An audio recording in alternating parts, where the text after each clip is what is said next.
What up, everybody? The Iceman here on the Iceman's Return YouTube channel on this Saturday afternoon, a very cold day here up in Connecticut. What I want to talk about in this video a little bit is about TNA Impact Wrestling last night on Destination America. It was the first night. It aired on a Friday. To me, it was an okay show, but it was sort of like a strange type of show. I like what they do with the camera angles and stuff. They show like Taz and Josh Matthews in a booth, and then they show them somewhere else and whatnot. And I thought this was pretty cool. Um, I did mention to my nephew Matt what was like disturbing for me about the show, and maybe it's like this every week, and I really didn't notice it, but I really noticed it a real lot last night. Was the lighting was so dark, and I said to him, I said, it just like everything is dark, when they're wrestling in the ring. And he brought up a very good point, my nephew Matt. Matt WWE 9v1. He said they may keep the lights down because it's a very small arena, and possibly because they don't want the viewers to really realize that it only holds so much, being a small arena, and obviously the seats only go so far up and whatnot. I don't know if that's the reason for it, because it'll be the same thing when they're back in the Impact Zone as well. But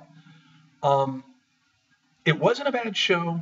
I was really ticked off for the fact that Austin Aries just got the X Division title, and he lost it back to Low Ki with the Beatdown Clan outside the ring getting involved.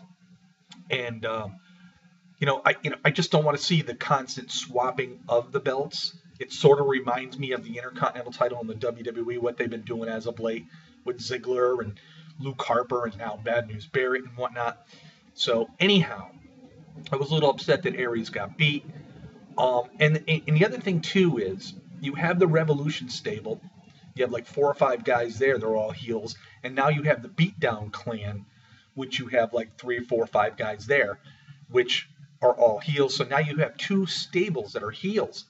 Now, whether or not these 2 stables are going to unite or they're going to confront each other, and we'll just have to wait and see what happens there. But there were some good things about the show. I like the fact that Ethan Carter approached Jeremy Borash, and he aggravated him to the point where Borash accepted a match with EC3 next week on Impact. I think this is going to be cool, and for some reason it's in the back of my mind. I think Jeremy Borash is going to come out on top of this match. I could be wrong. We haven't really seen Ethan Carter lose all that often, but this would be great for Borash to come out with a victory over Ethan Carter III. We saw a match with Samoa Joe and Kurt Angle, and God, I know they want to make the Beatdown Clan look very, very strong, and I do understand that. I give credit to Kurt Angle being back, on the second week of Impact of the new year. He tapped out. I was surprised that he tapped out. It was a big surprise to me. I thought maybe there might have been, a no DQ or, some sort of disqualification or whatever. But Samoa Joe ended up winning that match as well. And with the Knockouts tag team with Taryn Terrell and Brooke Tessmacher, which they only call her Brooke now, against the beautiful people who came out with Robbie E., Jesse Godderz, and Zema Ion. It was okay. Most of the matches were short, but they were to the point. And of course, the beautiful people came out on top as Taryn Terrell got pinned.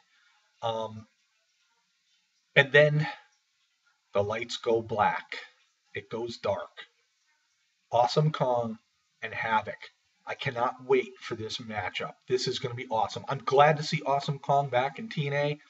She was a force to be reckoned with, and I'm really, really looking forward to it.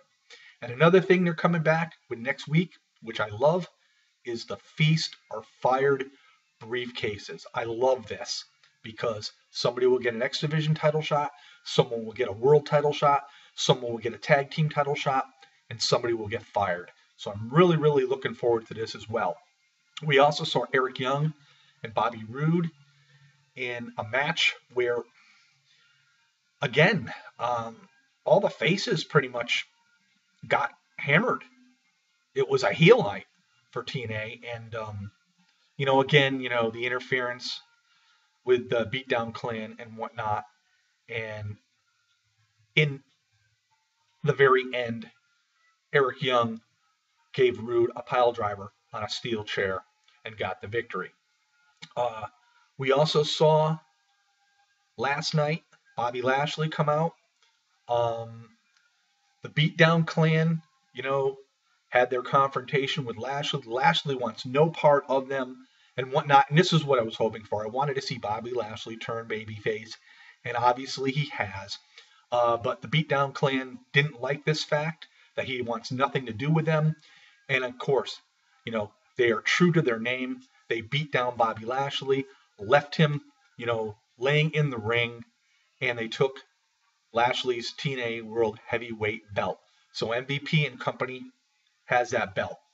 One thing with the Beatdown Clan, I don't know whether Kenny King is injured, but maybe it's time, if he's not injured, to get him in the ring. And also, I'm wondering, where's Mr. Anderson?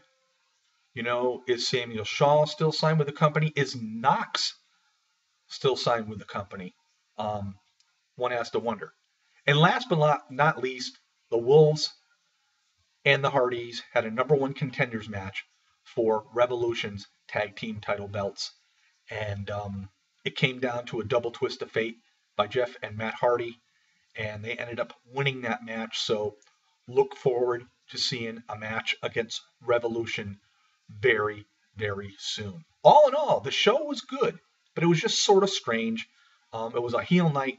And what this is reminding me of, even though there's two separate stables, a lot of people could say it reminds them of Aces and Eights. I go back even further. I go back to the original Main Event Mafia back in like 2008, where these guys just dominated all around. So I'm looking forward to see what's going to happen. It's pretty good. It's pretty good. One thing else I would like to see, I want to see Sonata get back in that ring and wrestle. I haven't seen him wrestle in quite some time. And of course, they have Manic in the Revolution group as well. And get these guys, get them in the ring. Give them some matches. But we'll have to wait and see. And I'm hoping next week, Jeremy Borash kicks the living hell out of Ethan Carter III. I am a big fan of Ethan Carter III, but I want him to turn face. Right now, we have so many heels in the company. They don't have too many faces, and I think they need to do something there to even off the playing field just a little bit. But all in all, another pretty good Impact Wrestling. And again, looking forward to next week. So this is the Iceman on the Iceman's Return YouTube channel. Hope you guys enjoyed the show. Give me your thoughts. Give me your opinions. And we'll see y'all next time. Peace out, everybody.